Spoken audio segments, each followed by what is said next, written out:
네, 오늘도 새벽의 남자 김단태가 왔습니다. 나스닥이 처음에 엄청 좋았어요. 막 3% 넘게 이거 정말 큰일 나는 거 아니야? 오늘 상승폭 신고가 쓰는 거 아닌가? 이런 설레발을 치려고 할 무렵쯤에 힘을 잃고 비실비실 내려가고 있습니다. 물론 내려가도 2.51% 정도 상승하고 있고, 물론 아직 장이 남았지만 두고 봐야겠지만 초반의 상승세는 분명히 사라졌습니다. 어떤 일들이 있었길래 이렇게 장 초반에 떡상을 하고 그 힘을 잃게 됐는지를 한번 말씀을 드려볼게요. 그 외에도 사실 주가를 우리가 한 발짝 뒤에서 보면은 뭐랄까, 이 급락이 나오기 시작했던, 이게 관세 때 이제 나스닥도 그렇고 S&P도 그렇고 급락이 나왔잖아요. 그래서 아직은 그때 급락 할 때보다도 오늘 좀 상승해도 아직도 트럼프가 4월 초에 그 관세를 정말 대놓고 실시하면서 떨어졌던 그때까지도 아직 올라오지 못했다라고 얘기할 수가 있겠고요. 자, 어쨌든 오늘 장 초반에 떡상의 힘은 바로 어디에서 왔느냐? 어제 미국장이 나오고 어마어마한 뉴스가 나왔죠. 왜냐하면 트럼프가 이런 얘기를 했어요. 중국산 관세가 크게 낮아질 것이다.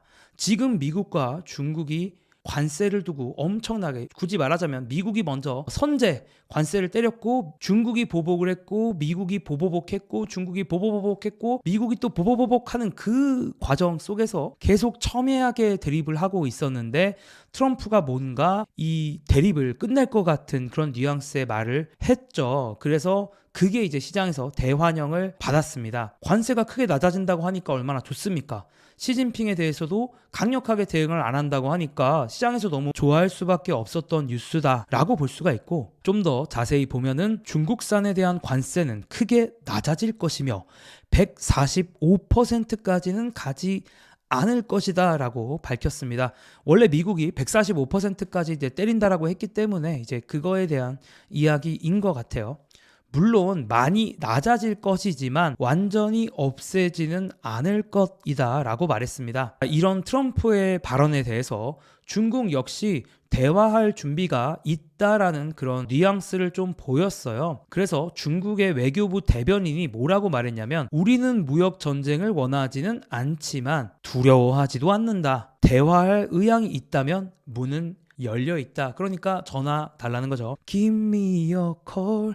베이베 베이베, 요 얘기를 하고 싶은 것 같은데 누가 과연 먼저 전화를 걸지는 두고 봐야 될 것 같고, 그 와중에 또 월스트리트저널에서 어떤 뉴스를 냈냐면, 백악관에 정보원이 있나 봐요. 그래서 백악관에서 흘러나온 얘기를 기사로 만들었는데, 무역 전쟁 완화를 위해서 중국 관세 인하를 검토하고 있다라고 하면서 아까 트럼프가 했던 얘기에 좀 더 힘을 싣고 또 좀 더 디테일한 이야기를 월스트리트저널 기사에 나왔는데, 자, 뭐 우리가 트럼프가 말로도 얘기를 했지만 중국산 수입품에 대해서 관세를 대폭 인하할 거다라는 얘기도 있었고, 정말 구체적인 좀 가이드라인까지 나왔어요. 그래서 관세가 뭐 145%다 뭐 이렇게 말이 많았지만 결국에는 관세는 대략 50%에서 65% 정도로 인하될 수가 있다. 단계별 접근을 할 것인데, 미국이 위협으로 간주하지 않는 물건들에게는 35%, 그리고 미국에게 좀 위협이 될 수 있는 물건들에 대해서는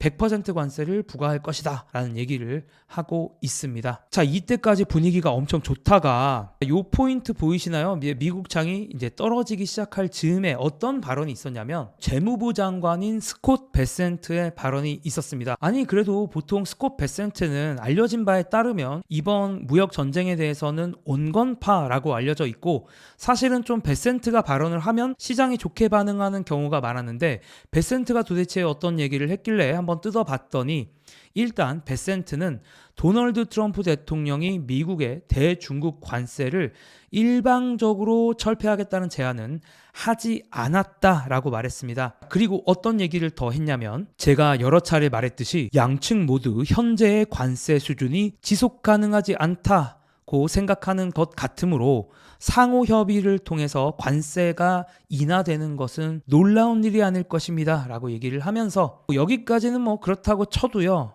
어떤 얘기를 했냐면, 교류에 대한 구체적인 시간표는 없고 무역의 완전한 재조정에는 2에서 3년이 걸릴 수 있다라고 말했는데, 이게 참 안 좋은 소식이었습니다. 또 방금 제가 바로 보여드린 이 월스트리트저널 기사에 대한 얘기에 대해서 좀 코멘트를 부탁을 했어요. 베센트한테 물어봤는데 대중국 관세 뭐 50%, 65%요 정도까지 인하 가능하다던데 뭐 이런 얘기들을 했는데 스콧 베센트는 대답을 거부했습니다. 그래서 스콧 베센트의 말을 좀 종합을 해보면 처음에 장 초반만 해도 시장의 기대는 뭔가 미국이 중국과 관련돼서 무역과 관련된 협상 바로바로 진행할 것 같은 그런 분위기로 가고 있었는데 베센트의 말을 들어보니까 아니 일방적으로 진행하는 것 같지 않은 느낌이야. 그러니까 무슨 얘기냐면 미국이 뭔가 적극적으로 미국이 먼저 고개 숙이고 눈 깔고 들어가서 약한 모습을 보이려고 하는 의지는 별로 없고 우리 일방적으로 그렇게 진행 안 할 거야. 양측이 서로 얘기를 하면서 진행해야지. 뭔가 이런 느낌으로 가는 거죠. 이것도 조금 시장에선 불만인데 관세 협상이 2에서 3년이나 걸릴 수 있다라고 하니까 시장에서는 더 불만을 가질 수밖에 없는 거죠. 빨리 진행될 거라고 생각했는데 오래 걸릴 거다라고 하니까 시장의 상승의 기세가 꺾였다라고 볼 수가 있습니다. 그리고 뭐 곁가지 카더라 이야기이긴 한데 최근에 또 시장을 뒤흔들었던 것 중에 하나가 트럼프가 연준 의장이죠. 파월을 해임시킬 수도 있다. 이런 발언들을 했다가 물론 이걸 또 트럼프가 번복을 했습니다. 트럼프가 아니 안 그럴 거야 라고 이야기를 하면서 또 시장의 안도를 되찾았는데 비하인드가 조금 나왔습니다. 트럼프 대통령은 백악관의 고문들이 파월의 해임이 문제를 해결하기보다는 더 많은 문제를 일으킬 것이다 라고 말한 후에 진정했다 라고 합니다. 이거 근데 너무 당연한 거 아니야? 그러니까 중앙은행을 그렇게 막 왔다 갔다 돈을 어떻게 풀고 안 풀고 이런 거를 뒤흔드는 거는 사실 되게 시장에서 안 좋아하는 거거든요. 자, 그리고 어제 실적 발표가 있었던 테슬라 현재 7% 정도 상승 중입니다. 전반적으로 오늘 나스닥 주식들 성과가 좋지만 테슬라도 꽤 좋은데 왜 그랬냐?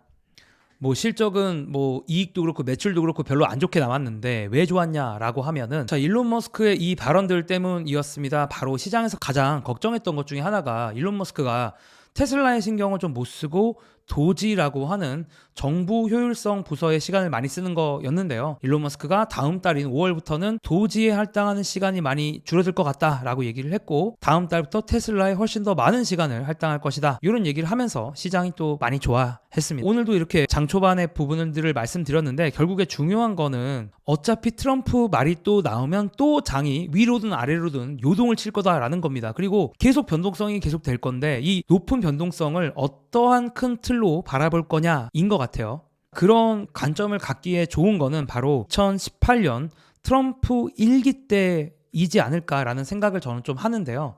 2025년 투자에 대해서 생각할 때 트럼프 1기 때의 모습을 깔아놓고 생각을 해야 될 것 같습니다.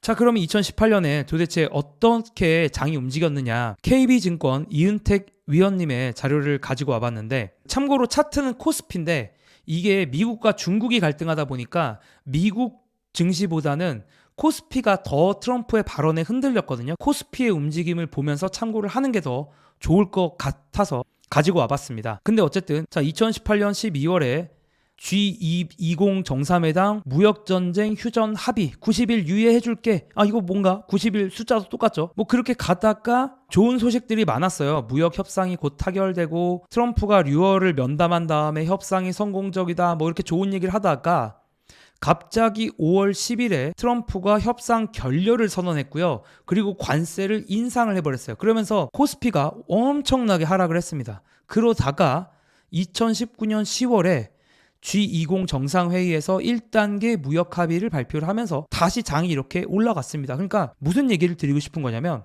트럼프가 단기적으로 했던 말들을 정말 하나도 믿을 수가 없다라는 겁니다. 그 과정에 대한 얘기까지도 정말 무역과 관련돼서 정말 양측의 정확한 합의가 나오지 않는다면 지금 뭐 협상의 분위기 갖고 막 좋다가 안 좋다가 좋다가 안 좋다가 할 건데 계속 이렇게 흔들릴 거다라는 거죠. 그러니까 투자를 하실 때 자, 이거를 기본적으로 깔아놓고 그러면 트럼프의 발언이 이렇게 불확실할 때 나는 어떤 플레이를 할 거냐라고 생각을 해볼 수가 있을 것 같아요. 정말 단순하게는 트럼프가 좋은 발언들을 했을 때 증시가 좀 오를 때는 포지션을 좀 줄여놓고 그러니까 주식을 좀 팔고 트럼프가 막 나쁜 발언을 막 해서 증시가 막 너무 많이 떨어져. 이럴 때는 줍줍하고 이제 이런 것도 좋겠지만 이런 식의 플레이가 그렇게 말처럼 쉽지는 않습니다. 아마 해보시면 더 잘 아시겠지만 이런 식으로 할 수도 있고 또 이런 방법도 있는 것 같아요. 아예 트럼프 관세와 상관없는 종목들 위주로 포트폴리오를 조정해 나가는 것도 또 하나의 방법이지 않을까라는 생각을 하면서 저는 늘 투자의 정답이 되게 여러 가지가 있다라고 생각하기 때문에 한 가지 방식만을 여러분들한테 강요하고 싶진 않아서 열린 결말로 얘기를 좀 정리를 해 보려고 하고요. 저는 투자 관련된 블로그도 작성을 하고 있고 투자랑 관련된 인스타그램, 뭐 관련되지 않은 내용도 좀 있는데 왔다 갔다 하는 인스타그램도 하고 있으니까 관심 있는 분들은 고정 댓글에서 확인해 주시면 감사하겠습니다.